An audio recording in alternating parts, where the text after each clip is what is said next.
Okay. Beat's kind of fire today, though. What up, crew?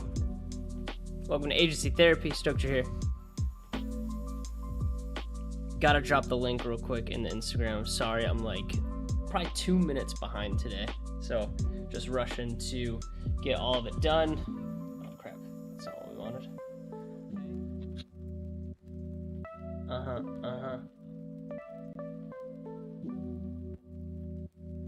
It's a good day. You guys doing all right? If you're in the chat, say, what up? Crew, we're going live. Come on. Come hang out. Agency Therapy.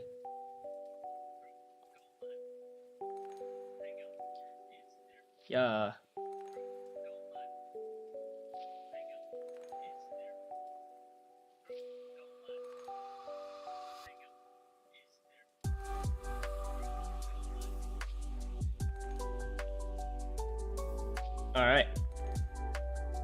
All right. Okay. Let me just send this out to one more channel and then we'll freaking get it rolling. Rolling. Rolling.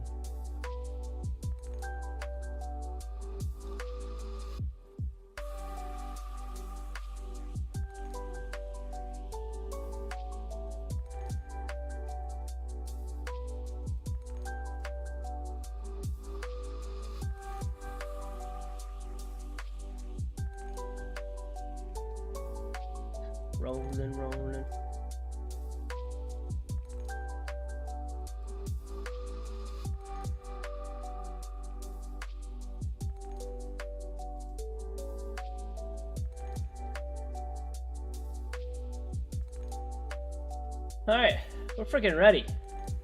Happy freaking Thursday. Hope you guys are having an excellent week so far.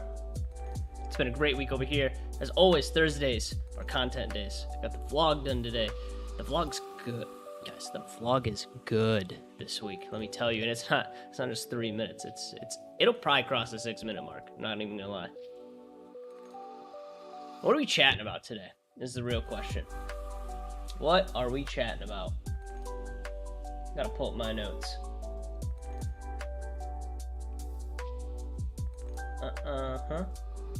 Okay.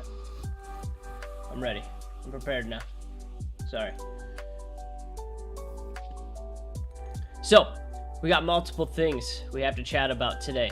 Okay? 1, things that you may not have known about ClickUp. I'm just going to take you through some of our ClickUp stuff and kind of what we're utilizing it for. I'll kind of show you guys the back end of our content creation. We're still building out a lot of our own infrastructure inside of ClickUp, so I apologize if it's a little barren, but we have a lot of cool things that we're utilizing ClickUp for, and I'll show you some of those things today. Number 2, how a startup should manage its finances. It's like basically like Finances 101. If you've ever read the book Profit First by Mike Michalowicz, we'll go over that structure today. It's relatively simple, but I want to like really paint a clear picture for you guys on how exactly startups in general should manage their finances, but agencies specifically, it works really well. This is how I manage my finances with my consultancy for the first year and a half, and we still do it today, but and how it put us in a very profitable position. And then lastly, answering Reddit's questions, one of our favorite segments of Agency Therapy. We jump on Reddit. I have a couple questions pulled up already of people who are starting businesses, are small business owners, and we're going to go in and answer their questions. So that's what we have in tune, and then we'll jump into some Q&A at the end, which should be fun. Always a good time with the Q&A. All right, let's freaking jump in it, baby. Let's jump in it. All right. So first up, things you didn't know about ClickUp, and I want to share my screen with you guys and kind of give you an inside scoop here. Okay. Give you a little inside scoopy. Check this out. All right. So things that you might not know about ClickUp. First one is that they have a documents feature, and this is not new to the project management space, but they do have a documents feature inside of ClickUp, which is kind of cool. So if you've ever utilized something like Notion before, very similar, and I'll kind of scroll down to the bottom here and show you guys what's up. is that you have a lot of the same features that Notion does. Okay, so you have like the / command that you can pull up a table view, you can pull up a board view, list view, columns. You can also do like headers as well, right? So you can change the size of that text and make it a header. You could do the toggle list, which is one of my favorite things about Notion, is having that toggle list available. You can enter in a table of contents as well, and then you can color code things as well. Green, red, blue, yellow. Okay, drop links in there. I think you can also embed links, if I'm not mistaken, which is pretty cool. Yeah, right here. So you can embed links. You drop in YouTube videos, Vimeo, Figma, Miro, a bunch of things, and I'll show you some cool things around Miro as well. Google Drive links. So there's a lot of cool things that you can drop inside of these new documents, and we'll be utilizing this internally. I use it for agency therapy now, like planning out the agency therapy session, especially when we do the breakdown of like the agency secret letters. This is like all the notes from last week's episode where I broke down the agency secret letters, right? And so these are all my talking points. So super helpful. Today there's not a lot of talking points for me because I'm going off the cuff for most of it, but first things you didn't know about. Okay, and we can break this down. The headers are broken down into date of the actual episode. So that's what we're utilizing that for. Also, they have these new whiteboard features, which are pretty cool. And the whiteboard feature is very similar to Miro, and I will probably move us over here at a certain point in time. We are very in depth with Miro, but there's a lot of cool things you could do in here. So if you've ever used some sort of whiteboard like this before, you know that you can essentially customize the size of your boxes here.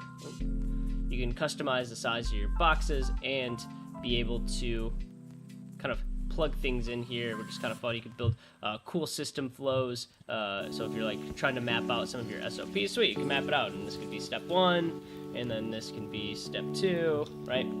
And so I haven't played a lot with this feature yet, but we'll actually utilize it a little bit today. And I'll kind of show you guys around a little bit on the what this can be utilized for, especially I think what segment was that I was going to talk about?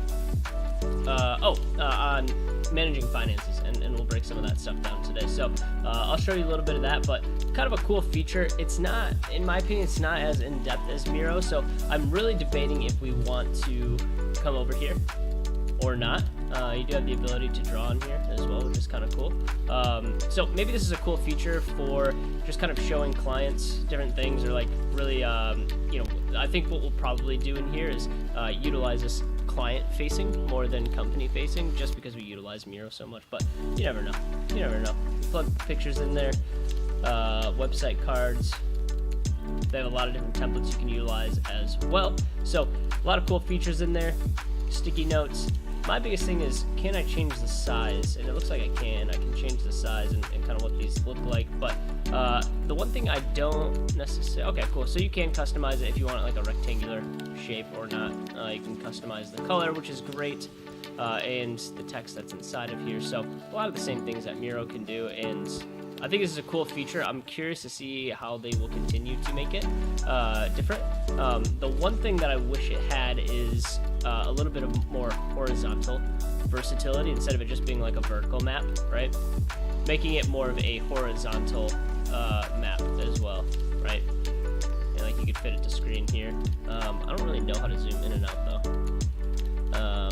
So once again, haven't played with this feature too much, but I like the direction that they are going with it. I think it's a cool feature that they've added in, and a lot of project management softwares are actually moving towards having some sort of whiteboard setup in here that they can have internally. Because I think things like Miro and is it Integromat that kind of do those two things. Actually, no, Integromat's the Zapier alternative. So. But anyway, that's kind of what we're using the whiteboard feature for. I wonder if this zooms me back out if I just re-click it. Hit them with the refresh real fast. So ideally, I'm not fitted to the screen like that. It's way too zoomed in. Okay, well, apparently I'm just going to be fitted to the screen the entire time. That's sad. I don't know how to zoom back out. If someone knows how to zoom out, let me know. I actually have no clue. But we'll figure that out. Figure that out later. Okay, so that's another cool feature, is the whiteboard feature. You also have the document, the form feature. The form feature is something that we utilize actually pretty regularly with a lot of our clients. So ticket submission, so anytime that they're having a problem or they're wanting us to review things, we can do some sort of form feature inside of our list view. So I'll kind of show you some of the stuff that we're doing inside of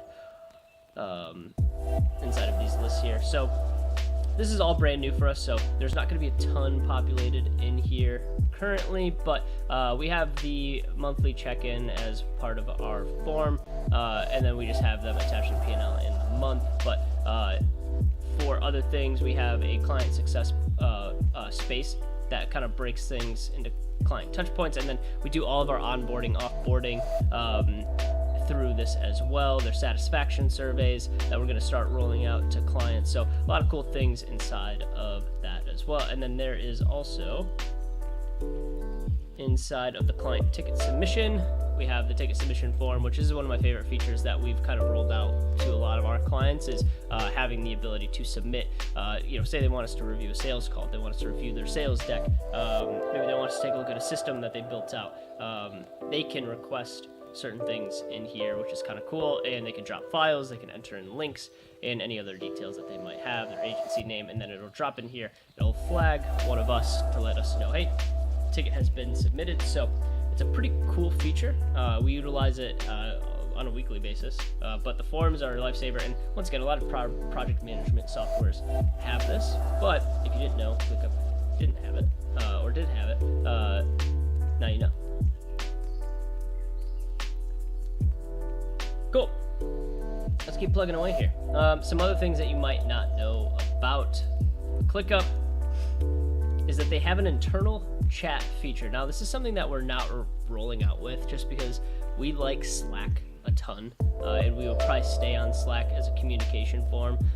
But they have the ability to add in communication, like internal communication, just like Slack would, and which I think is an interesting feature, and I'm very curious to play around with it and just kind of see how it works. But if you're running a digital agency, it might be something to kind of look at if you're really struggling keeping communication in one spot versus the other, because oftentimes, we'll say stuff in Slack and we won't have the ability to transition what we said in Slack to the project management software. And if it happens in Slack, chances are it's not going to get done.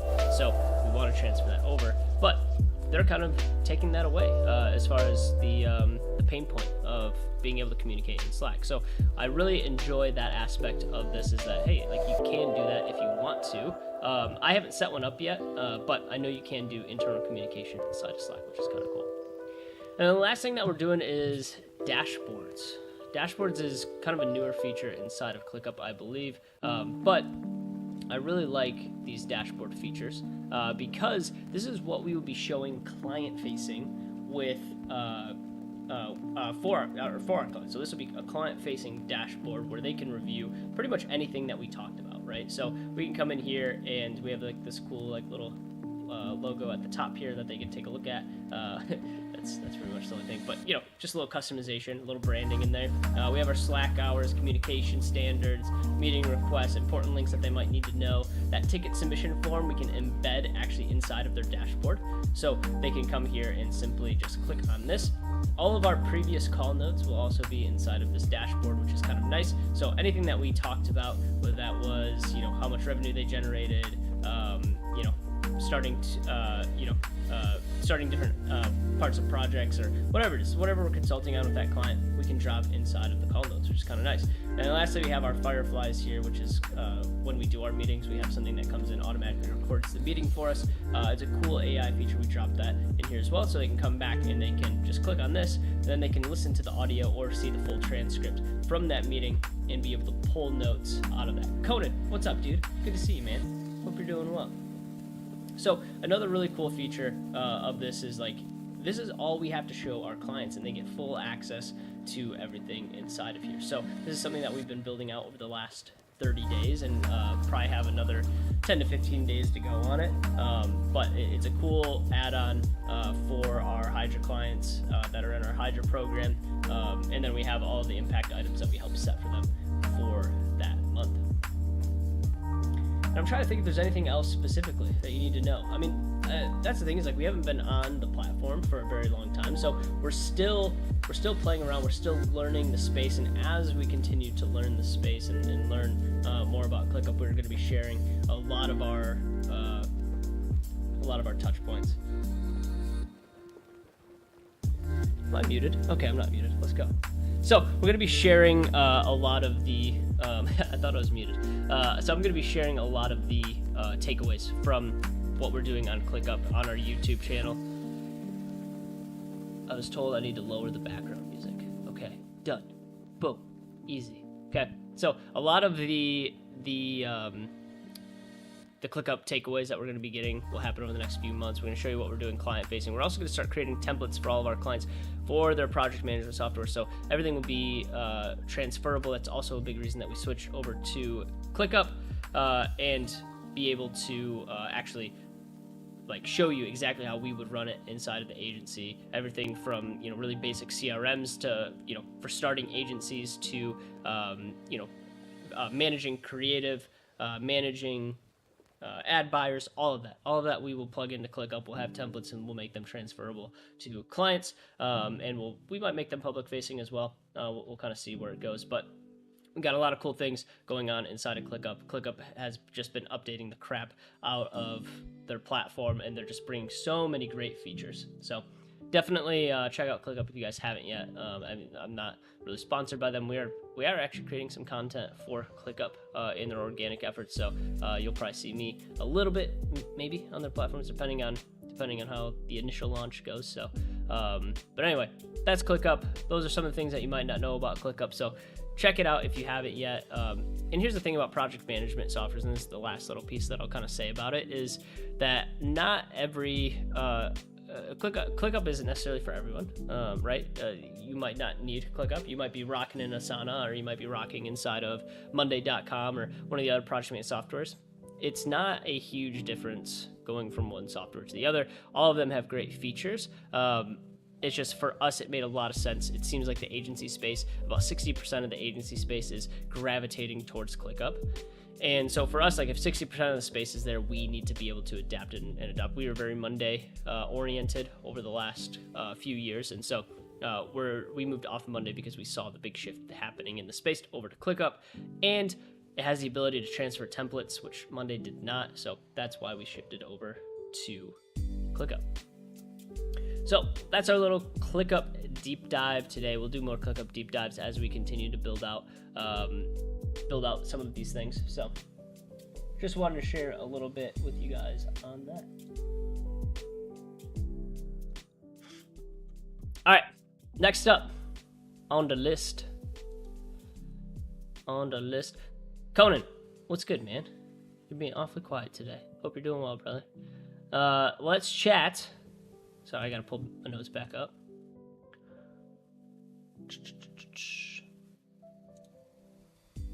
All right, we're hopping right into how a startup would manage its finances, which I actually have to go back to sharing my screen again. Okay, so how exactly will a startup manage its finances? Share screen. All right, there we go. Sorry, fam. We're back in it. Okay, so let me show you real quick. Oh, I wish I didn't mess all this up earlier. Okay, so we'll start brand new, freshy fresh, okay? I'll kind of show you guys exactly how we started managing our finances in our consultancy. This is something I wish I learned when I was running my agency, but unfortunately, I didn't, okay? So I'll kind of show you from like a bank standpoint. So I'm sure a lot of you guys have, let's say that you bank at BOA, Bank of America, which I don't know why you'd bank at Bank of America, because they're literally the worst, but I don't know why. That's the first thing that came to my head. So this is your dashboard, okay?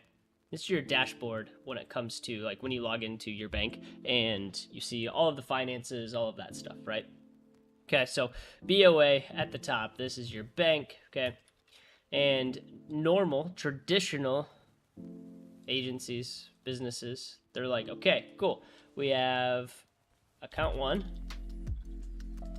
And sometimes we have account 2. And what these are often used for, okay, we have this account where kind of all of our expenses, owners, draw, what? Taxes, payroll, okay. All the income comes from this as well. Okay, maybe sometimes this account too is just like your savings account, which like never really happens. Okay, so this is often like, this is kind of like the traditional model when people start a business of like, this is how they're managing their finances. So account 1 is meant for like pretty much like all expenses. It's meant for owner's draw, taxes, payroll, income, like everything kind of just gets mixed in to all of that, right?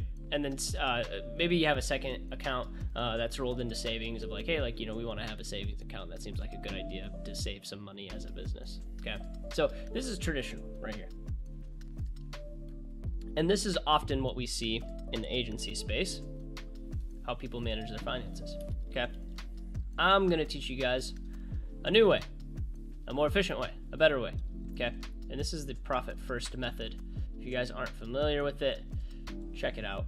Okay, Profit First is the book, and I probably won't even do it justice, but I just want to show you guys anyway. Okay, so once again, you have your BOA account up at the top, but this time you have multiple accounts. And this first account that we're going to be talking about is your income account. And I'm actually just going to delete some of this stuff here. Okay, just move this up. Okay, you guys get the idea of this. Okay, traditional way. Okay, new way, income account. Okay, so here's your BOA dashboard. You have multiple accounts, and now what I want you guys to think of with our income account is our serving platter. Okay, and what do I mean by that? What do I mean by serving platter? Well, this is where all the income is generated, right? So all of your invoices, I don't know why I can't do this. Come back. Oh shoot, this is so big. Okay, and really this should be the other way. Whoop. Boom. Okay, we'll just do this. Okay, so all of your invoices come through here. Okay, and this is your serving platter. This is what we consider your serving platter. Okay, so anytime you get paid as a business, it will come into this income account. Okay, and from here you're going to make distributions to multiple different accounts. So all of your money is going to come into this account. We make this a checking account. Okay, because we're going to be moving a lot of money in and out of this account, probably twice a month. Okay, and so what we look at from here, and let's make these a little bit smaller, are the different accounts that we need to have within our agency. Okay, or your service-based business, or whatever type of business that you have. Can I move this arrow to the top? That would be great if I could. Oh. Connector type. Whatever, we'll figure it out. Okay, so this first account is going to be your profit account. Okay, now your profit account is going to be a savings account. And if you need to do this at a different bank because you are horrible at taking profit out, then go ahead and do it. And this is how I managed my business for the first year in, I would say, like 2 or 3 months. And what I would do is I would set aside a minimum of 5 to 10% of all income out of all the invoices that we charge for the month. 5 to 10% automatically goes here, hence profit first. Okay, so this is the first thing that I took out of my account every single month. Okay, was this savings, 5 to 10%. Okay, automatically. I want to know how to connect these. Okay, so we'll just do this. Check this out. Whoop. Okay, so 5 to 10% right away. Had to do it. Let's go back to the pointer mouse. Oops. So I'm not familiar with this at all, apparently. How do I delete this thing? Okay, there we go. All right, so 5 to 10% into that profit account. Is that making sense so far? Hopefully. Okay. Now from there, and let's have an arbitrary number up here. Let's say $10,000. Okay. And let's say that you're really bad at taking money out. okay, and your expenses are really high, and it's hard to take 10%, okay, sweet, let's do 5%, okay, so 5% of $10,000, okay, it's going to be 500 bucks, okay, so your distribution here is going to be 500 bucks immediately into your profit savings account, okay, first thing you can do, first thing, okay, now the second thing that we have to do is we got to pay Uncle Sam. Essential. If you don't pay Uncle Sam, you're probably not going to be a business very long because the IRS will come and find you and they'll hunt you down and they'll take all of your money. Okay? But with a good tax strategy, taxes, normally with a decent tax strategy, the most that you'll ever be paying to the IRS is around 15%. Okay? This is also a savings account. Okay, because you're not going to be moving money too much here, so you might as well earn just a little bit of interest on it, and it's not a lot, but you can earn a little bit of interest on it as needed, okay? So, tax savings, 15%, okay? So, total, we got 20% coming out, so this would be 1,500 bucks because you got to pay Uncle Sam, and if you have a gangster tax strategy, sometimes you can knock this down to 10%, okay? And roughly we take about 10 to 12% each month for our tax savings because we have a gangster tax strategy. And I'm not qualified to probably teach you on the tax strategy, but we have a tax strategist that does well for us, okay? So 15% coming out of the total income, 1,500 bucks. So $2,000 in total, so that leaves $8K in that income account. Okay, where is the rest of that 8K going? Great question. The next account that you're going to need, and these are all different accounts, guys. Okay, I don't know if I made that clear or not. But the next account that you're going to have to set up here is going to be your owner's draw account, okay? Or owner's compensation, whatever you want. You can just do it owner's comp, okay? That's a little bit easier to understand. How do I connect these two? That's what I want to know. Whatever. We'll just use the marker, okay? So owner's comp. Now, owner's comp can change depending on what your lifestyle is like. But normally, kind of getting started, especially with a startup company, you're probably going to see roughly... I don't know why I can't switch back. This whiteboard feature might not be the move. We are definitely staying in Miro. Okay, there we go. All right, so owner's comp. I'll get that little dot out of there. It's gonna drive me nuts if I don't move it. Okay, there we go. Got it. Oh my gosh, it's so annoying. All right, sorry.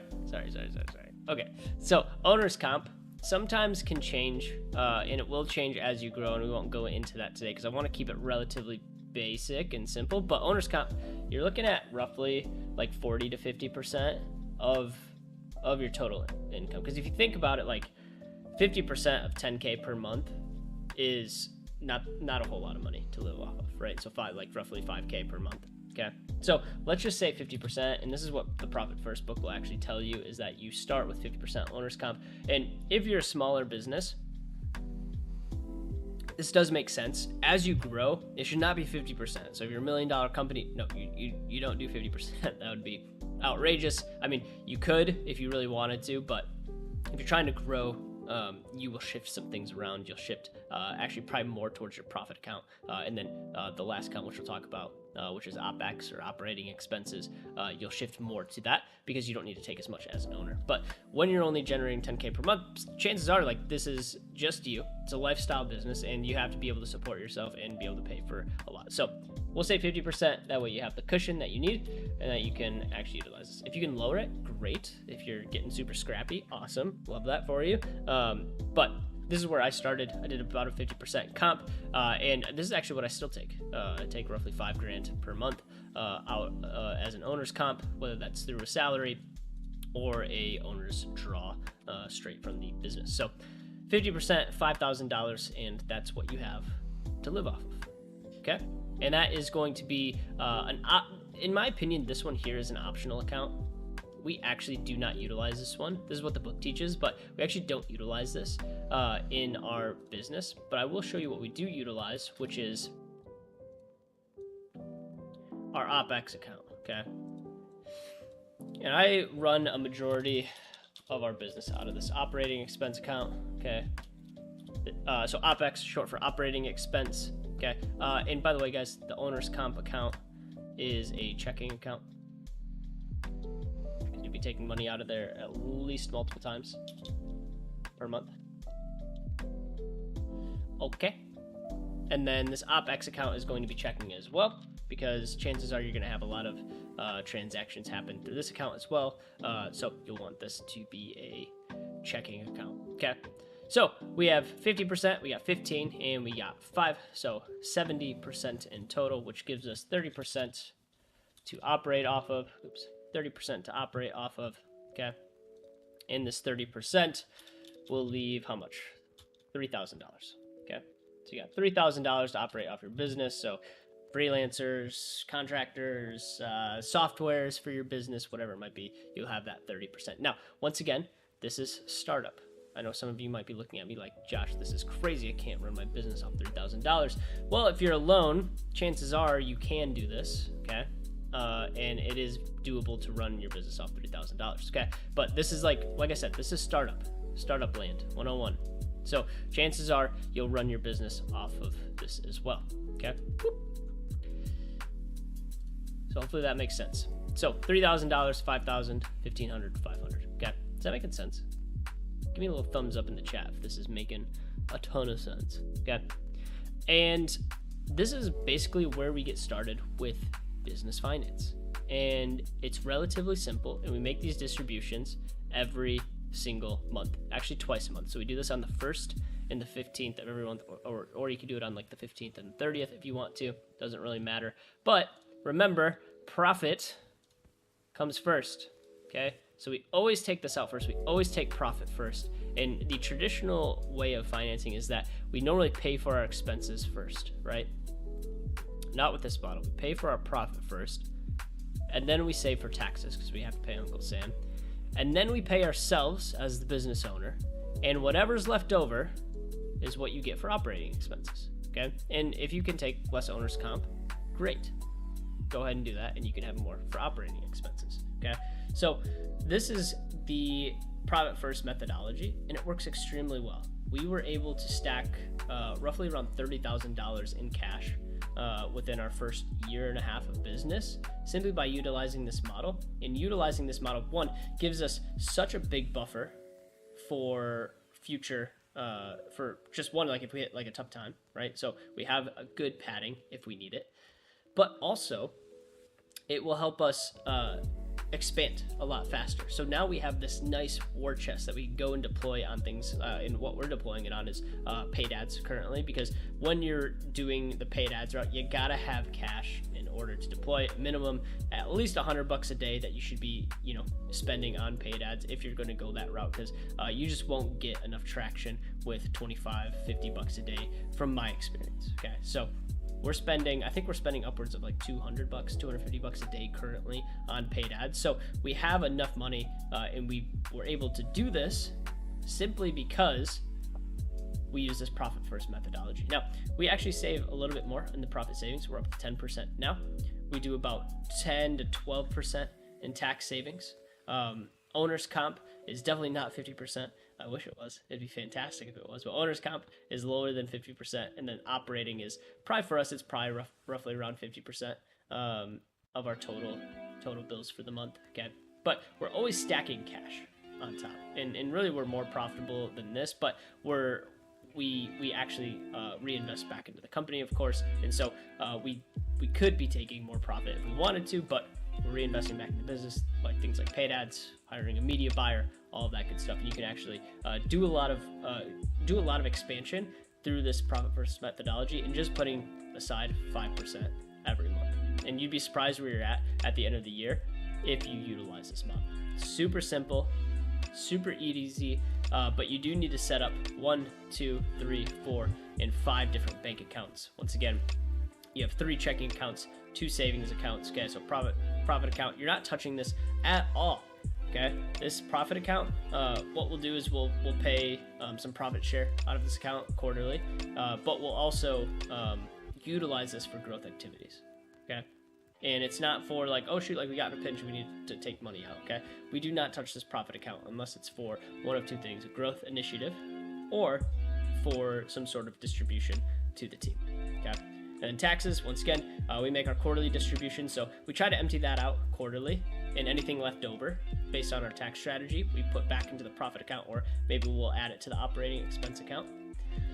Owner's comp will stay relatively the same for us.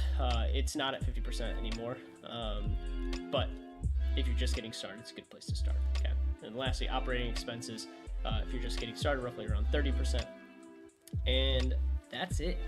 That's where you start. Hopefully that makes sense. So invoices dump into income.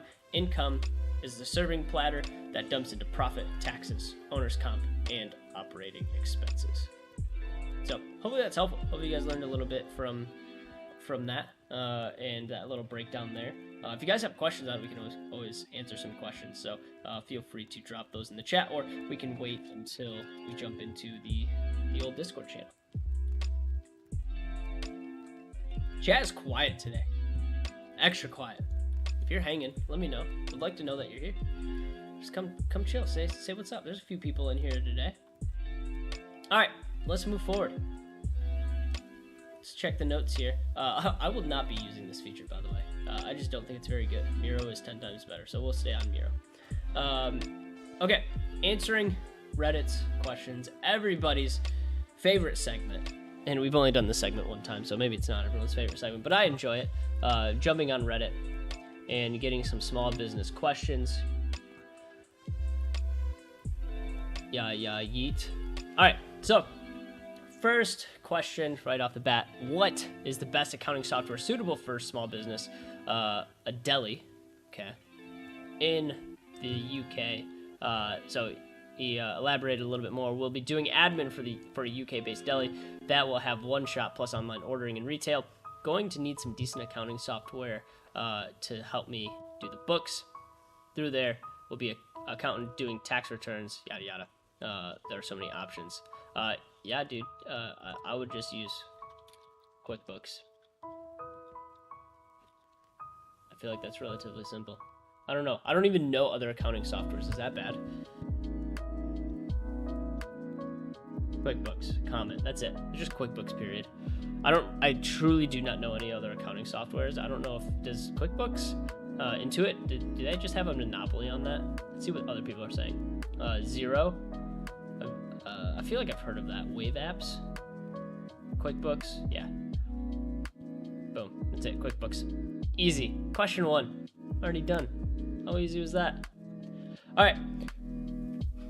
Show me your lead pages. This is the next question. Sales pages, especially for paid subscription business. So, hi all, my wife is a florist with a local subscription business. People get flowers delivered every week, month, etc. I help her by running her website. She's been doing pretty well, but has been plateaued on subscriber growth in the last couple of months. I was looking at some paid Facebook ads. I realized I don't have a good landing page / sales page for the subscription product, just the page for the actual product. I use WooCommerce with 3 to 4 photos with a couple paragraphs written about how it works. She also sells one-time deliveries and does flowers for weddings, but the subscriptions are her main source of revenue by a wide margin. I think this is a major area of improvement and would love to see some inspiration of landing pages, sales pages that have worked well for you. It seems like most of the examples I found come from marketers trying to sell their services, and I would love to see some real world examples. I don't really have an example for it because mine is also a service, but maybe we can find real quick. Flower subscription. And maybe we can kind of see what other people, Bloomsy box. It isn't really a landing page, just goes straight to their website. I actually don't know if that's really a thing. Okay, this is probably a little bit more landing page-esque, I feel like. So it does go straight to their website.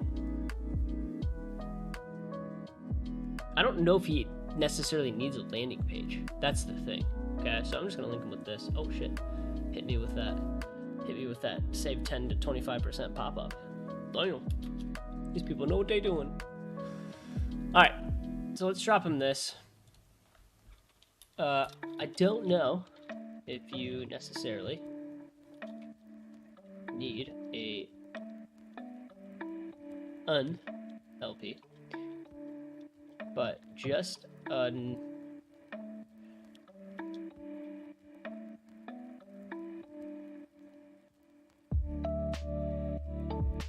the ability to market to your subscription page on your website. Take this site as an example. Okay. It looks awful. Why does that look so bad? Gotta get rid of that. That's horrible. Take the site as an example. We will hyperlink this because. Oh wait, no. That's not. Okay. Take this. Oh, what have we done? Okay. Take this site as an example. Boop. Why can't I hyperlink this? What is happening? Oh, here we go. Weird. Reddit is weird, dude. Take this site as an example. I don't know. I feel like this is halfway decent. Get this continue shopping. Get this out of here. Okay. You'll see. I mean, it kind of looks like a landing page, but it's not really. Like, I just don't think they need a landing page for what they do. If people are looking for subscriptions, just hit them with a little ad ski, and then just shoot them straight to the website.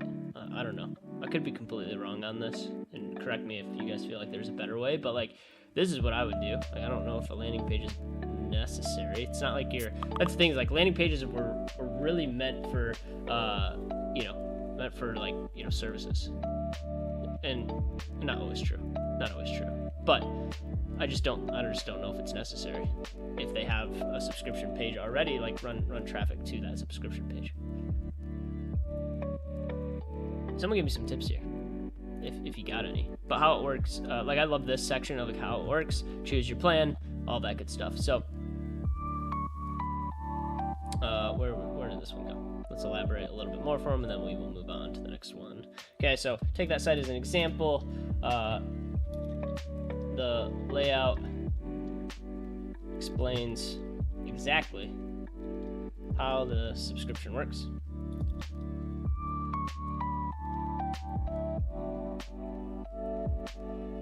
And you should be able to run traffic straight to the site. I feel good about that. I don't think anyone else commented, did they? So hopefully this helps this guy. But he wanted some examples. There was an example I felt like it was a decent one. So urban stems, hit him with the solid website page. But yeah, I don't know. I just don't think they need a landing page for that. That's just my opinion. Okay, easy. Another question down. Boom. You're welcome. I'm making people so much money right now. All right, next one. EOS, process management software implementation help. Has anyone ever used a consultant/service to help with implementing a software to manage their processes? Looking for referrals. Things to look out for. Pain points. Has anyone commented?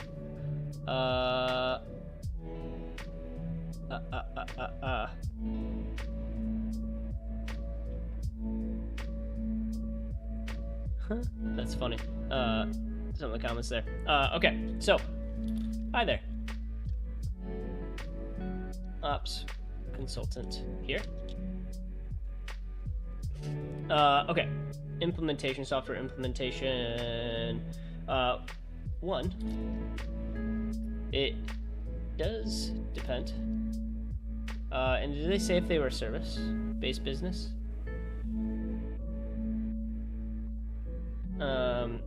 Yeah, so it does depend the service or product you are selling. Okay. So the idea is to look for one niche. Okay. Example.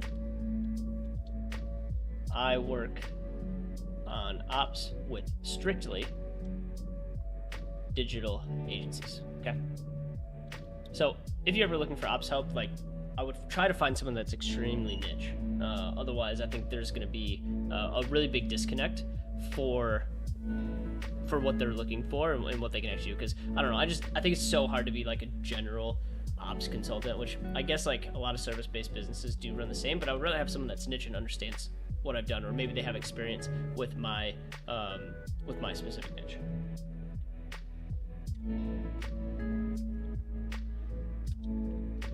Hi, Dean. I love you too. It has experience.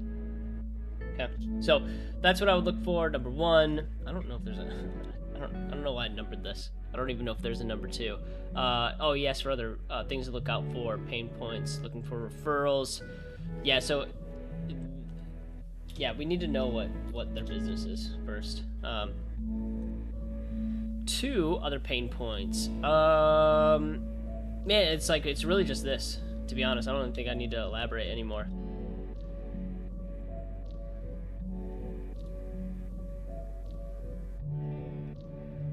Yeah, that's pretty much it. I'll just hit him with the, let me know if you have questions. I can probably point you in the right direction. Gotta hit him with the Kobayashi. Send it off into the Twitter sphere, or not Twitter sphere, the Reddit sphere. Damn, look at all the people hanging out. What up, though? Hey, leave a like if you guys don't mind. Don't forget to subscribe. Share with a friend. Much love. All right, another one down. Guys, we are helping the world today. You and I are having an impact on people, and it feels great. So let's keep jamming here. And just so you guys know, we're about to go live inside of the Discord channel, so go hop in the Discord if you're not yet, or pull it up, and we will jump in there and answer some Q&A before we end today. Hopefully you guys have been enjoying the segment. I love the Reddit segment, dude. This is one of my favorites, just jumping in here and answering questions. So next one here, new business owner here. What kind of paper should I use for this flyer to print? Glossy or brochure? I saw this question and I had to pull it up because I think this is hilarious. So, hello, fellow small business owners. I've started a courier service by the name of Buffalo Transportation Services. This is my flyer. Gotta look at it, dude. It just says Abe's flyer on Canva. Need a hand with delivery? Buffalo Transportation Services. No job too big or small. Call or text Abe. 716-730-9030. Here for all of your needs, including transport of personal items, moving medical waste. What a drastic difference. Personal items to moving medical waste and more. Will you move dead bodies? That's my question. Not that that's a thing. Mention this ad and get 15% off. Oh shit, here we go. Okay, so rates. Mention this ad and get 15% off. Under 30 miles, $1.49 a mile. 30 to 50, $1.99, so on and so forth. No pickup, plus $9.99. Wrong address, plus $9.99. What do you mean? Like, why are you putting that in there? Anything above 50 pounds and or requiring a van for delivery, plus 49 cents a mile. Extra services, just ask if needed. $9.99 minimum. Yo, dude, this is so convoluted. I'm so confused at looking at this. Yeah, let's give him some feedback on this real quick. Buffalo Transportation Service, no job too big or small. Here for all your needs. So I would just leave it at this. I wouldn't even put pricing on there necessarily. I think that this will actually deter people away. I would elaborate on the service on the back half. I love how it goes personal items to moving waste. Moving medical waste. Oh, that's so funny. Okay, so what's this guy? Hey there, fellow small biz owner.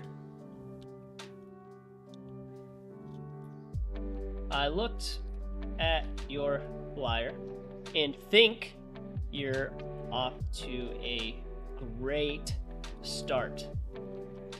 Feedback sandwich. Okay, gotta start with the positive, hit him with the negative, and then we'll end with another positive. Okay, so flyer is looking good. It's off to a great start. Here are just a few minor changes that I feel will help you get more traction. Boom. Okay. 1. Go back to the flyer for a hot second here. Crap. 1. Okay. 1. I would like to see. Need a hand with delivery. Okay, I like that. I would like to see this bigger. Call or text Abe. 1. I would love to see the call to action. And if he doesn't know what that means, call or text Abe at number. Oh, that's the $sign number. A little larger. Okay. Boom. Number 2. What else do we want to change about this flyer? Here for all of your needs, including transport of personal items, moving medical waste, and more. I would like to see more things that he does, more things that he transports, okay? So we'll do this. Front page.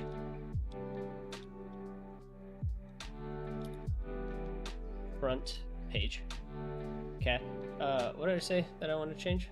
Oh, front page. I would love to see a bulleted list of different things you transport. That seems pretty straightforward, right? Like, just get more, like, I don't know, personal items. Okay, makes sense. Moving medical waste. That's like, okay, what else? What else we got here? So what else can we move? Okay. And then I like this little, mention this ad and get 15% off. And then I might have him throw like a QR code on here, maybe on the back side. And then they can potentially see prices, right? Okay, yeah, I think that's good on the front end. The back side. Yeah, the back side, I just don't like all the pricing on there. So what I would do is on the back side, the back page, I would do, instead of listing all your rates, tell them rates starting at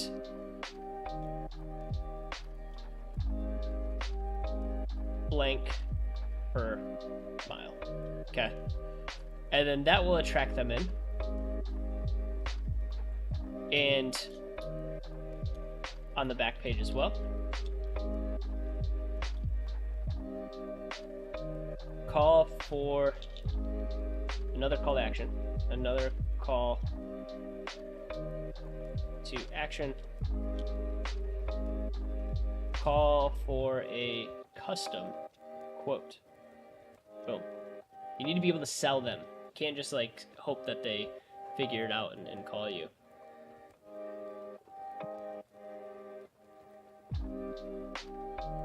What else? What else can we put on the back side here?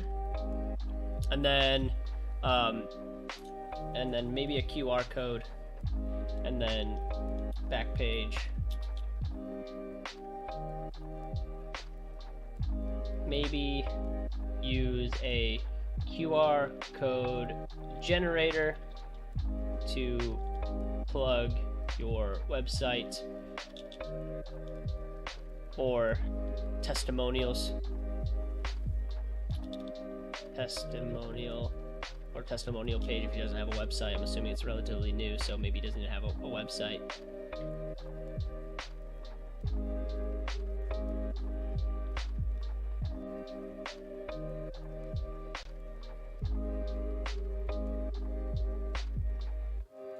Good luck on your venture, kid.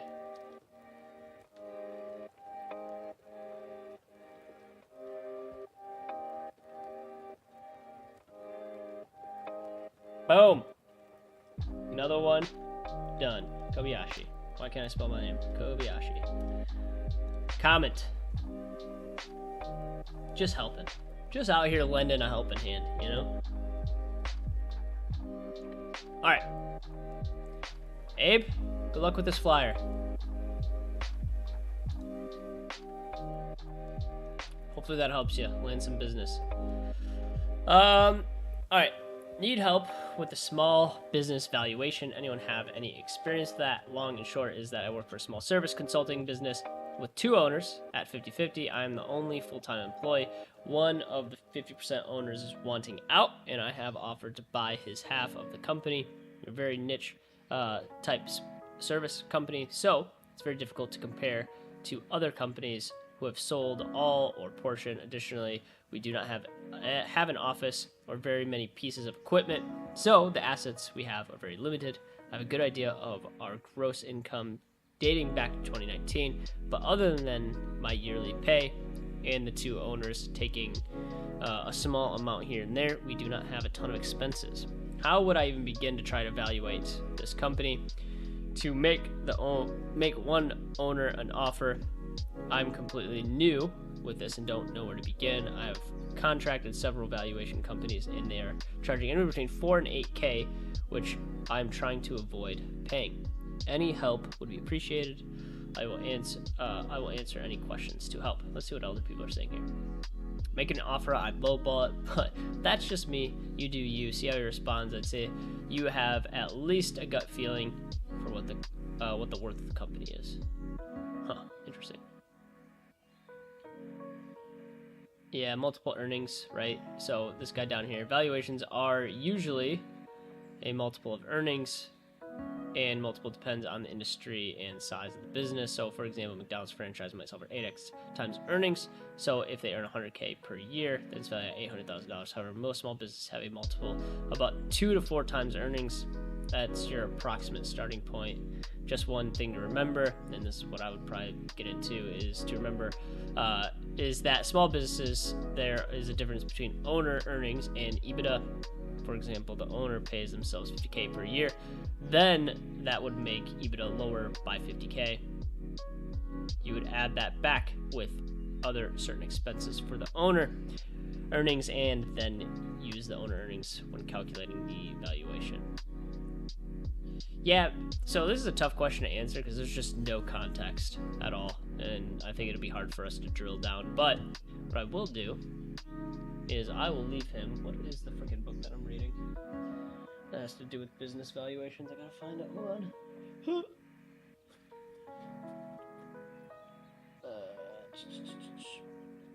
What is this book called? Mastering Private Equity, Investment in Buyout. So I'll send him that. Send him a little linky. I mean, I know it's not a venture capitalist firm buying them, but it'll at least start him on the ins and outs of what his company's actually worth. What is it called? What's that thing? Break. Hold on. Okay. I was like, what is that called? What was the book called? Okay, it's called Mastering Private Equity. Yeah, this is it right here. Okay, so I'll send him this, and that should be good. I'm not gonna go into detail on that. That's a thick question, extra thick, if you know what I'm saying. Okay. This is a tough, let's make that tough question to answer without a lot of context. I would recommend reading up on valuations. Here is a great resource I used when exiting my business. Okay. Boom! Hit him with it. Easy. Done. Alright, last one. Are you guys still with me? You guys feeling good? Last one, employee bickering. I have exactly 2 employees in my small boutique, plus me. I work 2 days with each of them alone, and then they're together 1 day. I've been getting some pretty feedback, some pretty bad feedback from each of them about the other one. These are grown women, not teenagers. They're both fantastic salespeople, and I don't want to get rid of either of them. Any suggestions on how to handle? I can get more specific if necessary. Yeah.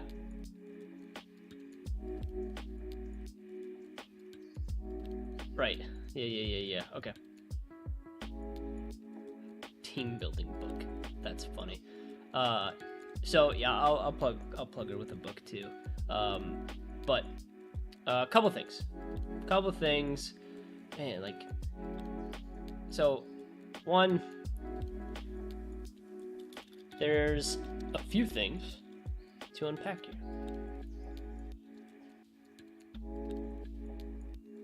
One, have you had a discussion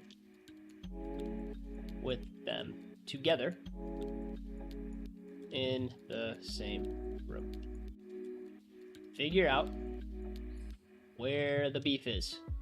You gotta find the beef, baby. You just got to. If you don't know where the beef is, then you're not squashing it anytime soon.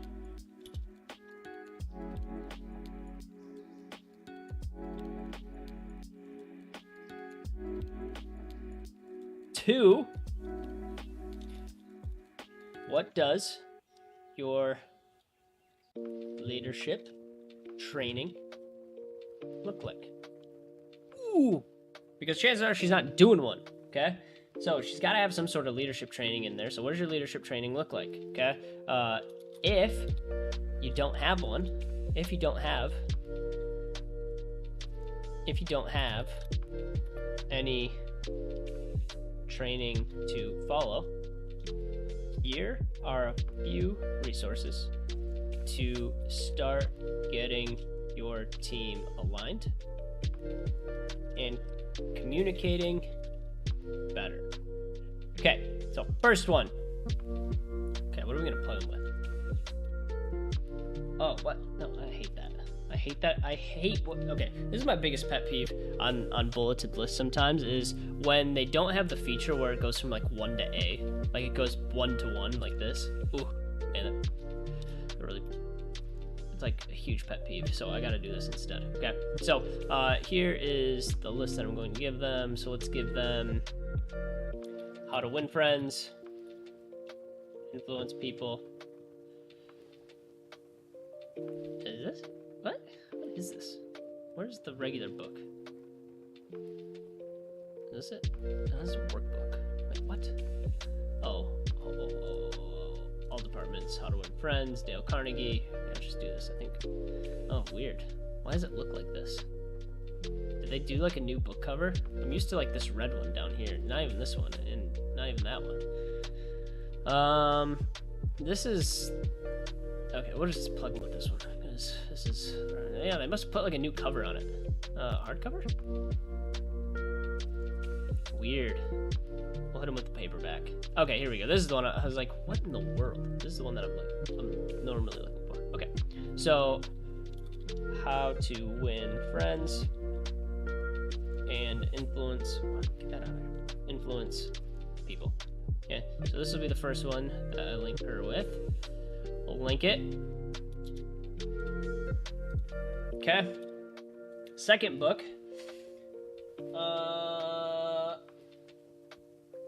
What do we want to hit them with?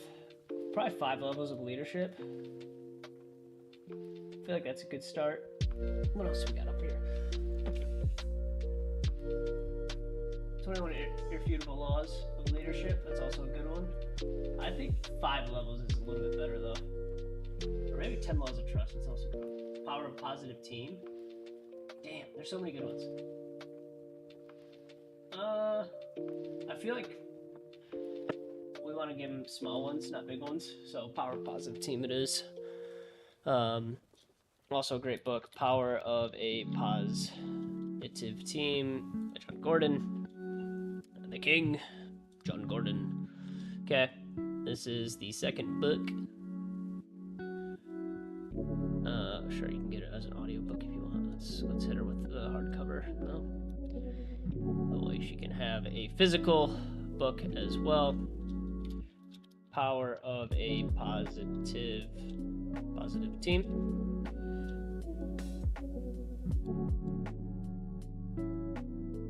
Boom. And then lastly, we gotta hit him with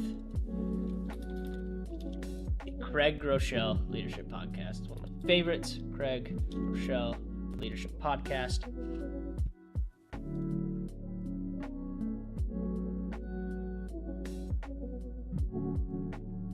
I don't know if there's a specific episode that I would necessarily link them with. I'm sure there is. I just don't really want to go that in depth and find like a specific episode. So I'm just gonna leave with this Leadership Podcast. Okay.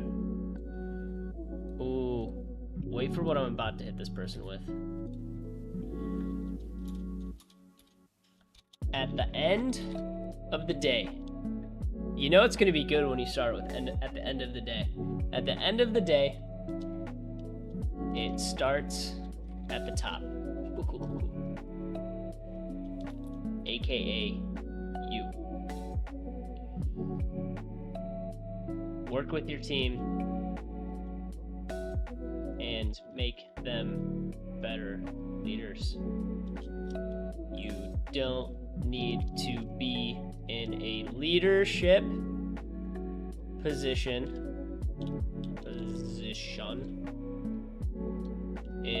I don't think there's a comment. In order to be a leader.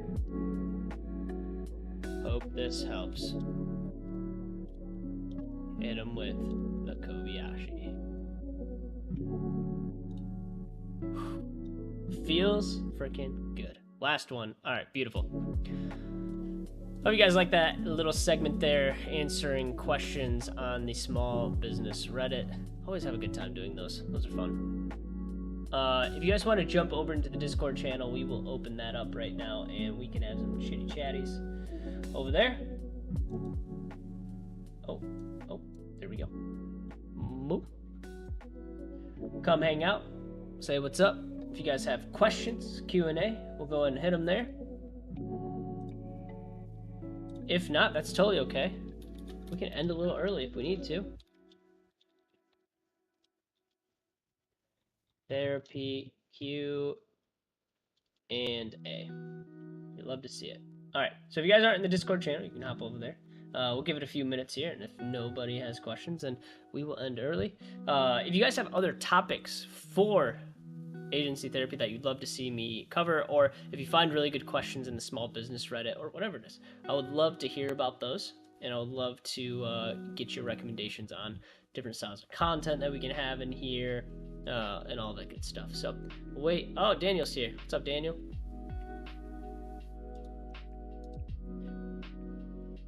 I'll bring you up, Daniel. See if you have any questions. Yo, Josh. What is going on, brother? All going well. Just woke up. Oh, there we go. Good morning. Yeah. How's your day? You seem energetic, even though it's quite late. Yeah, you know, you gotta bring the heat, even on the quiet days. You know, there's not a ton of people, but that's okay. That's okay. We're working. You know, we're putting in the effort. Yeah, 100%. So yeah, actually, I have a question today. Yeah. For you. Hit me. I'm planning to hire another person to handle some of the fulfillment aspects. So Okay. it's going to be someone who has a little bit more experience, and I'm looking for someone who has a few years of agency experience, Okay. and in a similar role. And the idea is that in the next few months, I want to groom this person to be the future ops manager, so I can take myself out of the day-to-day. Yeah. And focus more on marketing and stuff like that. And so what would you look for when I interview this person, and also, you know, to make sure that I'm choosing the right type of person for this future role?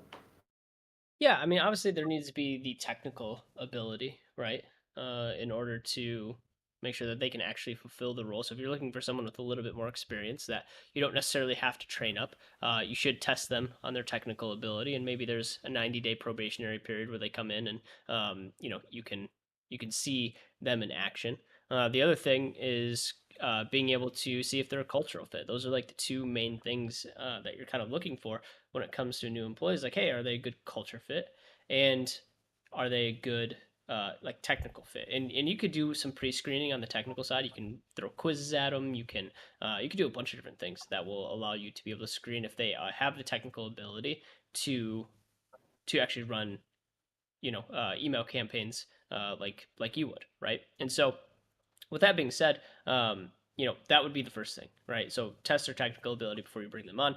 Unfortunately, like, Yeah. culture fit is like such a hard thing to test for. Of like, are they going to be a good fit for a culture? That's why I'm a big fan of just like 90-day probationary periods of like, okay, like let's see what they've got. Let's see if what they say during the interview is the same thing that they're going to do 90 days from now. Are they still going to be excited about the job? Are they still going to be, bought into the culture that we talked about during the interview process?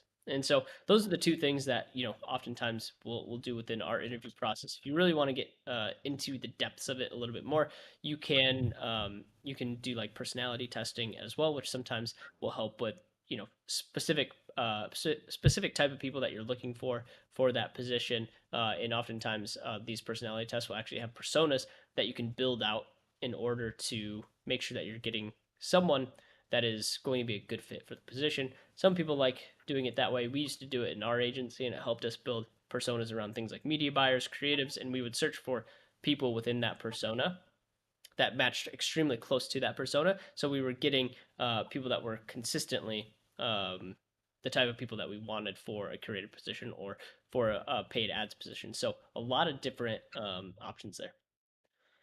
Right. So I am looking for someone who would be potentially an operations manager. So what would you look for with this person? Yeah, well, I mean, you're asking for two different things there, right? So you're asking for someone that can either carry the technical ability of being a email marketer, right? Take off some of the fulfillment versus someone that can jump in and actually be an ops manager, right? And someone that's like an ops manager or an integrator for the business that can come in and build out systems. Like they need to be able to like I guess do tasks, mundane tasks for a relatively long time, like building out a project management software or like the SOPs for your business is not an easy thing to just like sit down and do in like one sitting. So they need to be able to focus for an extended period of time and be able to essentially check off the boxes and kind of go head down into projects.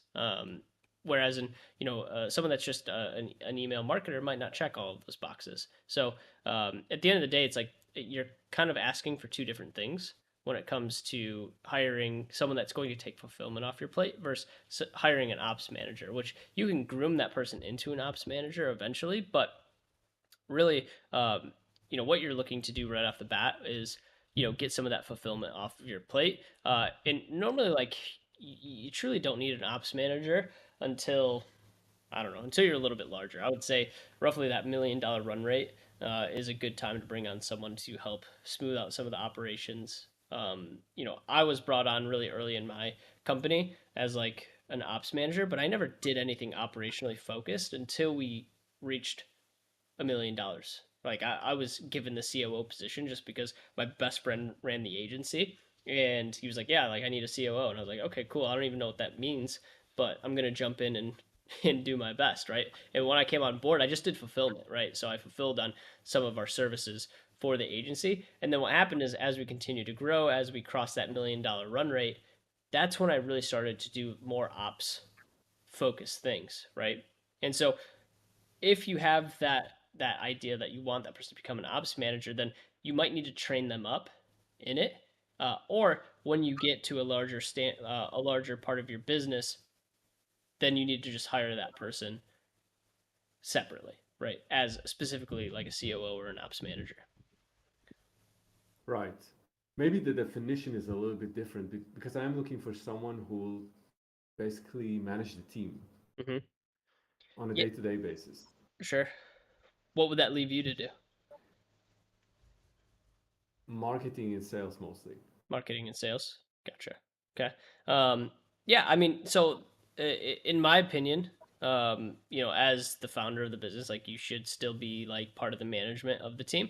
But yeah, like essentially what you're looking for is someone, I would bring in, another email marketing staff and let the team know like, hey, like, we're looking for a team lead for the email marketing side of things, and let them see who has the chops and see who's willing, who puts in the extra time, who stays late, all of those things, right? Who shows the attributes of being a good leader on the team.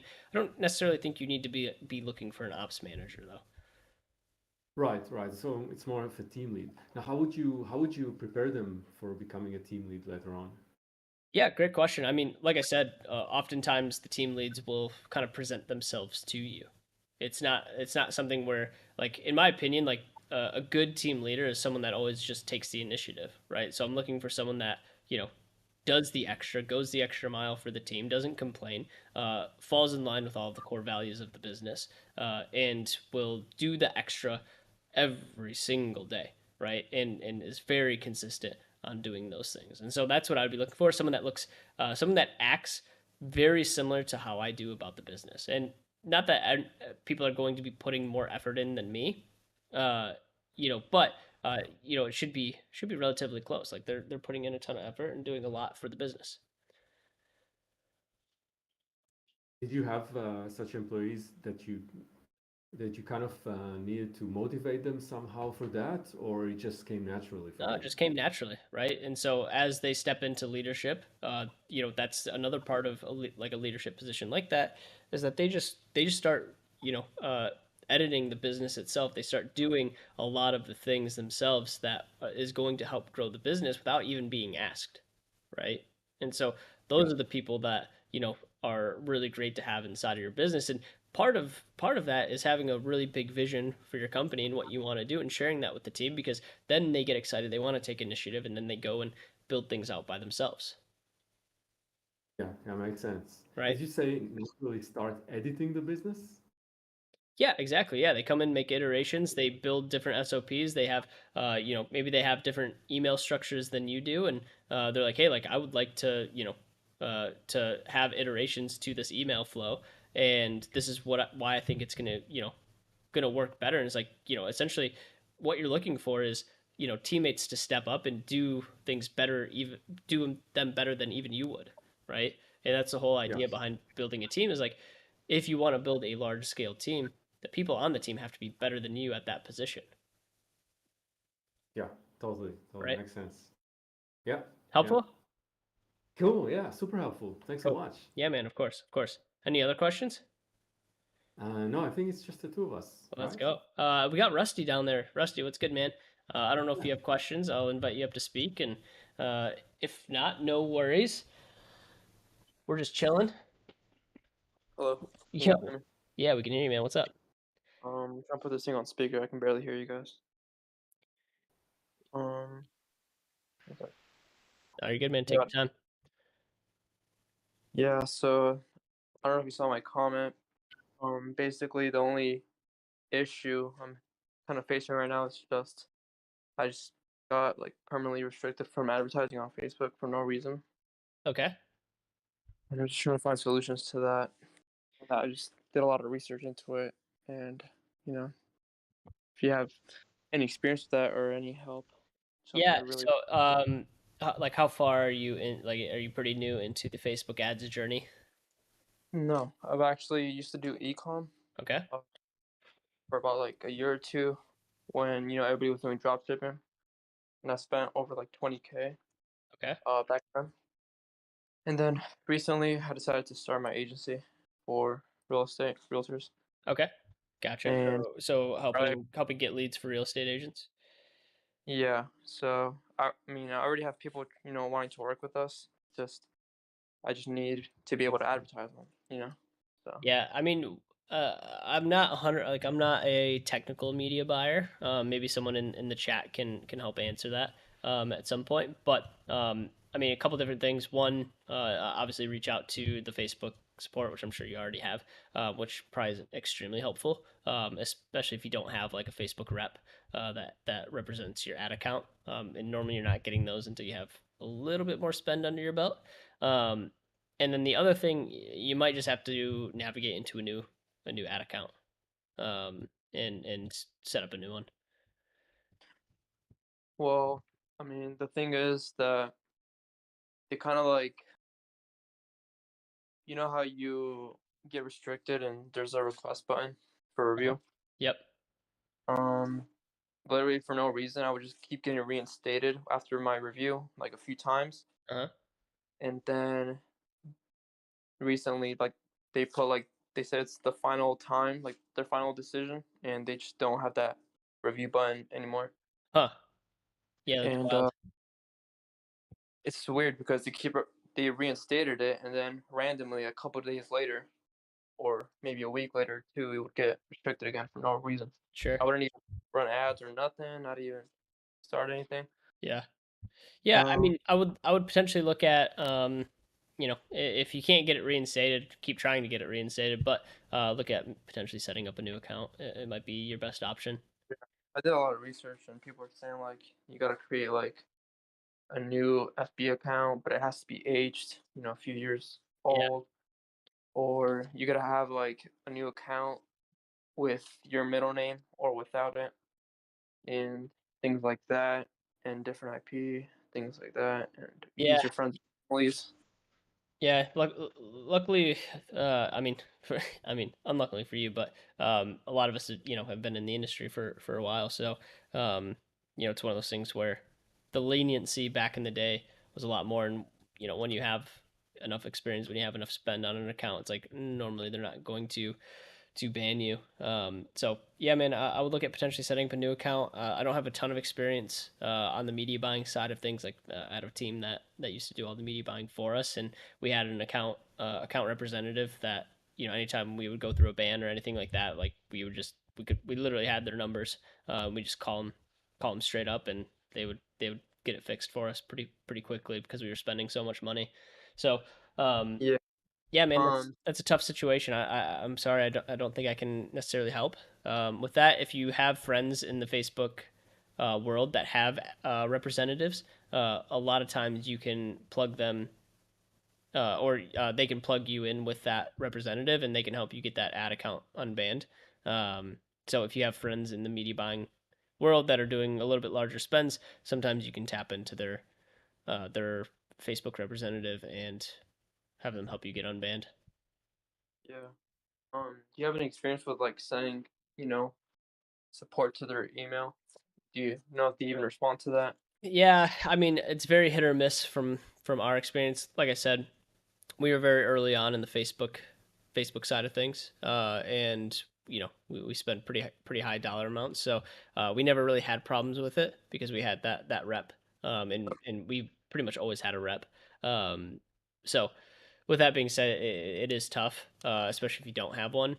And Yeah. from what I've heard, it's very hit or miss getting accounts Okay. back. Well, I don't want to keep going on about it, but you don't have any like extra recommendations if another possibility is like get a media buyer somewhere else, Yeah. or is that not possible because I need to create a business manager, or wait, Um, I mean, if you don't have a business manager, you probably should have one. But well, I do. it's just See, it's just banned, right? no, Oh, I actually have the business manager on, like, it's still active, nothing's wrong with it.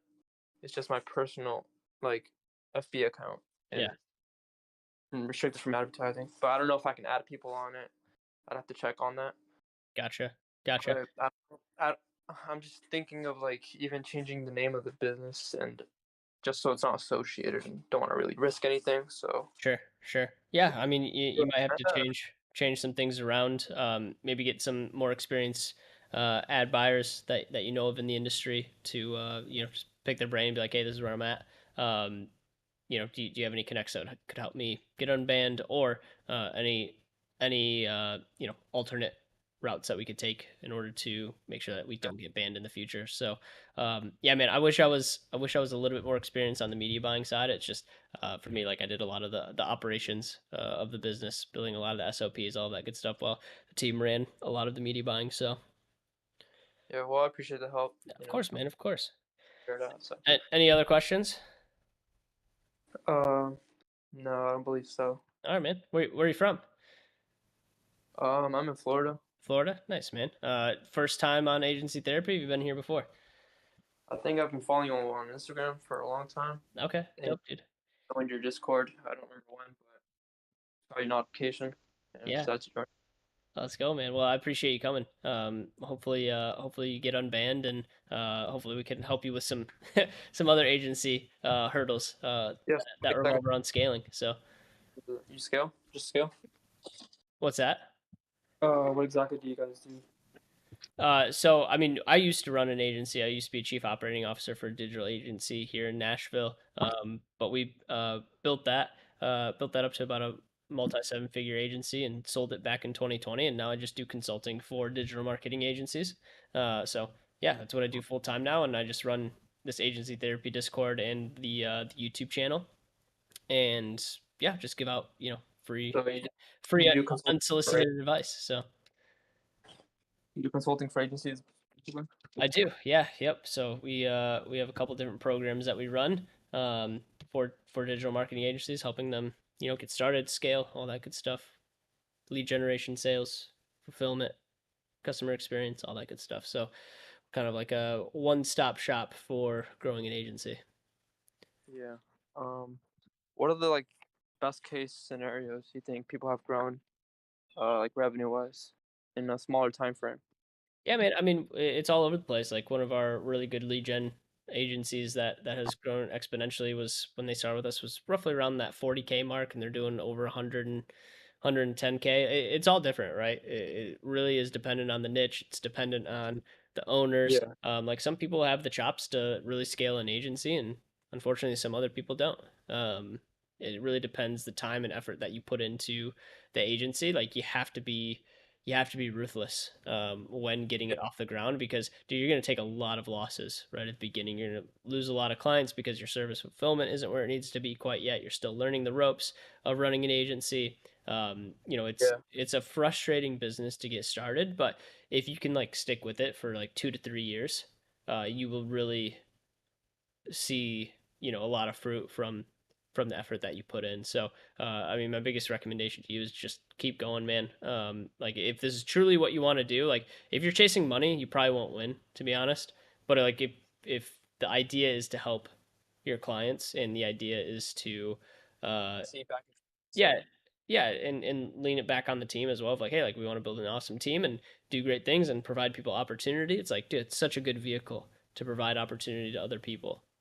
So kind of keep that in mind as you grow and scale, and just know like a lot of people struggle getting their agencies off the ground. It's not like you see like these overnight successes. Trust me, chances are they weren't overnight. A lot of these agencies have been around for a little bit. They've been through the grinder, and everyone starts at zero. So. Yeah, I'm not trying to sound like that guy that just sees these big numbers and stuff like, oh, I can do that. You know what I'm saying? Or like just go crazy with it. Yeah, I know how long. Yeah, yeah, man. It takes a lot of effort right up front.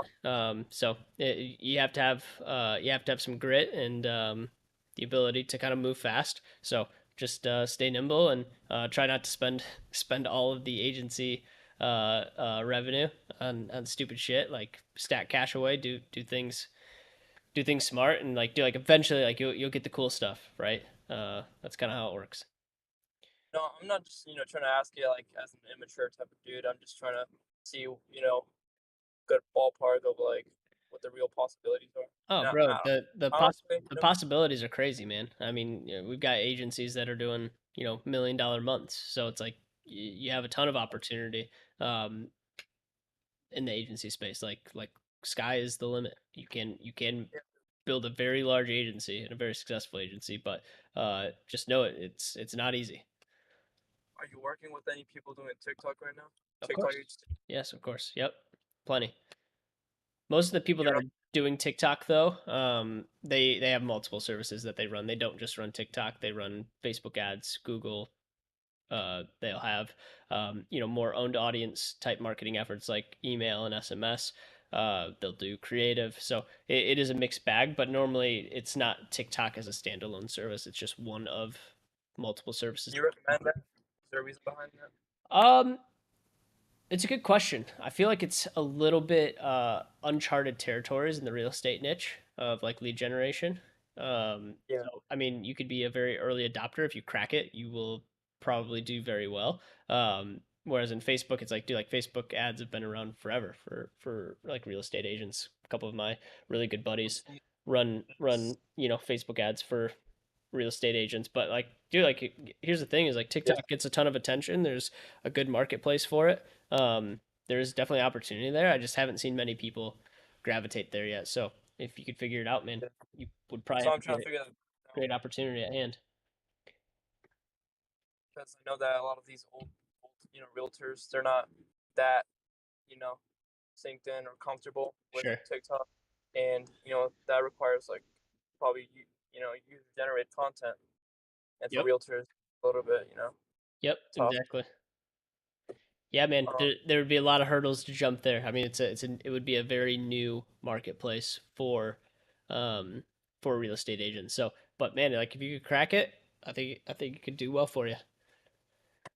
some niches that are working very well with TikTok, or Um, Not specifically in like the lead generation side of things. I don't know too many agencies running TikTok for lead gen. A lot of e-commerce agencies doing TikTok currently. So have yet to see many people gravitate there for lead gen though. And we work with probably 10 different lead gen agencies. So that do TikTok, or just in general. just in general, most of them are running Facebook or Google. Um, well, yeah, it's the tough part. Is how I'm trying to solve the Facebook issue. Yeah, 'Cause exactly. How old are you? 22. 22. Nice, man. Plenty of time. So if I were to go to you guys for scaling, what would you guys be able to do for us? Yeah. Or like, Always how would you? always the number one question, right? What can we do for you? Right? And it's always so funny to me, because it's like, bro, like I would probably turn you away as a client because like in my opinion, like you probably aren't as you probably haven't been in it long enough to like truly understand like what you need to do or like the niche that you need to be in, like still I didn't getting. mean like you guys, I didn't mean like you guys take care of everything. I just meant Yeah, yeah, yeah. like, what would your process look like? Yeah, Like, I mean it's different I for each understand the hard agency. part. It's different for each agency that we work with, right? So it's like it's one of those things where it's like, hey, where are you currently at? And we'll dial in, the initial things. Like everything is has like a customized approach to it, with what we do. And so depending on where you're at with your agency, and we have two different services that we run. We have a do-it-yourself like coursework, which is like normally like first thing that most Yeah. of our clients will go through is that because it's like, dude, like there's so many fundamentals that you have to get down before we work one on one.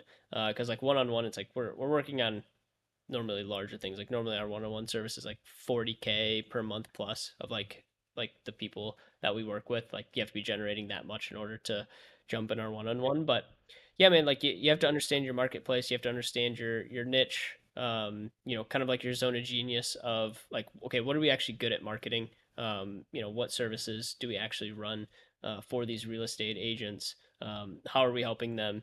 What is our unique selling proposition? Like there's a lot of things that you um, really should dial in before getting any type of consulting. Like you could jump into some groups, and there's a few good ones out there that are great for kind of like solo entrepreneurs. I would say like we're more like people that are a little bit more established, have some traction. Maybe they are a solo operation, but they have 10, or maybe like 5 to 10 different clients, and they're really trying to scale to like 20 to 50. I don't mean like right now. I said like once in the future if I'm ready, stuff like that. Sure. And when I said like whatever you guys do for me, that's not what I meant. I meant like Yeah, yeah, yeah. I just aware of what you guys do. I didn't mean like, oh, you do all the work for me. Well, Yeah, I understand sure. that whole thing. Yeah. So essentially, what we do is we work on the full stack of the operation of an agency, right? So anything from lead gen to sales to fulfillment to resigns and upsells, uh, finance, and human resources. So we cover the entire stack of like what it takes to actually run an agency, and we plug holes within that agency, right? So it, like I said, a lot of it is customized to where you're at, and what we're really good at is identifying the holes in the business that will make you more efficient, more profitable, and generate more revenue. Okay. So Well, yeah, man. I appreciate that. Of course, dude. Anytime. Come back, dude. We do this every Thursday. We start at 5 p.m. It starts on the YouTube channel, and then we open up the Discord room, which is always kind of fun for Q&A, man. So, dude, like, good luck in the journey, man. Keep busting your butt, and yeah, if there's any way that we can help, feel free to jump in this Discord channel. There's a lot of smart people in this Discord channel that could probably answer a lot of questions that you have. All right. Well, I'll make sure to do that, and I appreciate everything. Awesome, man. What's your name again? Guillermo? Guillermo. Did I get that right? Yeah. I don't Okay. know if my. Yeah. Cool, dude. Well, great to meet you, brother. Hopefully, we'll see you back here again. For sure. I All right, appreciate it. all right, buddy. We'll see you later. Daniel, how you feeling?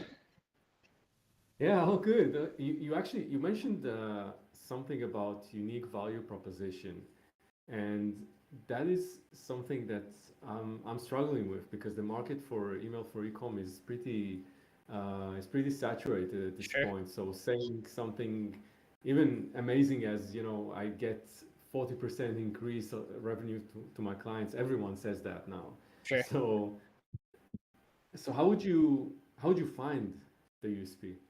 Yeah, I mean that's the thing is like when you're in a more saturated market, it's hard to stand out from the crowd of like finding a unique selling proposition. A lot of it is specifically around the offer and how you position that as well. But you know, as far as that, I mean, there's nothing wrong with doing what other people are doing in the industry, right? Because like that's what's attractive. So your unique selling proposition doesn't necessarily need to be like unique to the industry as a whole, but like unique in a stance of like when you talk to a client, they're like, okay, cool, like I understand why you stick out and why you're offering what you're offering. So I don't think you necessarily need to like be like completely different, but if you can figure out, so like for us, like a lot of our unique selling proposition is so much of the the consulting world is leaning into, hey, we'll get you like so many leads in so many days, right? So 30 leads in 90 days, right? Like you see it all the Yeah, time. And so yeah. we're leaning very much against that. So it's like when you see a lot of the market zig, you try and zag the opposite way. And I really can't answer that for you. Of like, what is your zag? It's something that you just have to know, or you have to kind of figure out for yourself. But it's like for us, like we lean the opposite way of like, hey, like you know, leads probably aren't your problem in your agency. Retention is probably your problem. So what we do is we help you fix churn and retention. That way you can consistently grow month after month because, you know, truly to have a growing agency, you only need just a few leads and a few sales calls each month. And if you land 1 to 2 new clients each month, you should have a very fast growing agency, especially if you're charging a mid to high ticket 2,500 to 5 grand per month and you have a very low churn rate and you actually do well for your clients, then you should have a low churn rate and you should have a very fast growing business in a scope of a year to 3 years. Right, right. That makes sense. So how about, for example, performance based? Yeah, sure. Performance based is a great way to you know, essentially guarantee. But for me, like it adds complexity to your ability to bill your clients. So I wouldn't do performance based in probably any model. I would just lean into the retainer and then have a guarantee around that container that I do have a performance like, you know, hey, like we will do this for you. If I were in your shoes, like, hey, like uh this is what we see on average, and this is what we guarantee that will get you, right? But with that guarantee, you have to be able to pick the right clients that you know you can succeed with. Yeah, yeah, for sure. Makes sense. Makes sense. I also understand that some Some businesses actually don't like the idea of performance based because they don't want to share the top line revenue. Course, yeah, yeah, and I'm not a huge fan of performance based either. It just makes things extremely complicated when it comes from collections. For me, like I like to do everything retainer based. It's like, hey, I know I can collect a credit card authorization. I can charge them without having to like track down invoices, and so for me, like that's why I love retainer is because it's very predictable. If performance dips at all, right, you're not really at the mercy of that agency. So I'm a big fan of just doing a retainer and it's just flat retainer, and then that's pretty much it. And I think you've seen a lot of shifts in the agency space. Like for a minute there, like performance was super hot, and then it seems like everyone's gravitating back towards retainer just because of the simplicity of it. Yeah, yeah, for sure, for sure. How would you test out some ideas? Because I have some ideas of how to be a little bit different or talk about stuff that others talk less. But how would I know that it actually resonates? Yeah, organic strategy first. It's kind of like one of the classic ways to test if your messaging is is resonating with people. So push it out organically first. See what people say about it. If you get traction, here's the thing though: is like if you don't have like a massive following on organic, like you have to do a lot of it until you get a following, right? Or until you get a certain reaction. And so for me, like I would push things organically, like a certain message organically, see how people react to it, and then take that to paid or take that somewhere else as needed, right? Yeah, yeah, working on it for sure. Yeah, dude. Yeah, So organic is key, absolutely. organic's key, man. And really, there's no excuse not to do it anymore. Like you have every ability. There's great programs out there for Twitter. There's great like you can do so much from your iPhone now. You can do edits in app with Reels and TikToks. It's like it's relatively easy to do um, to create content nowadays. Yeah, 100%. Yeah. So Cool, man. good stuff. That's been very helpful. Thank you so Good much. man. I'm glad. I'm glad. Any other questions? No, all good here. Beautiful. Love it. Yeah. Well, thanks for stopping by, Daniel. Always a pleasure to chat. Uh, Agency Therapy fam, we do this every single Thursday, 5 p.m. To about 7 p.m. So appreciate you guys coming. Don't forget to like, subscribe to the channel. Would appreciate it. And we will see you next week for a little bit more agency therapy. We'll see you later.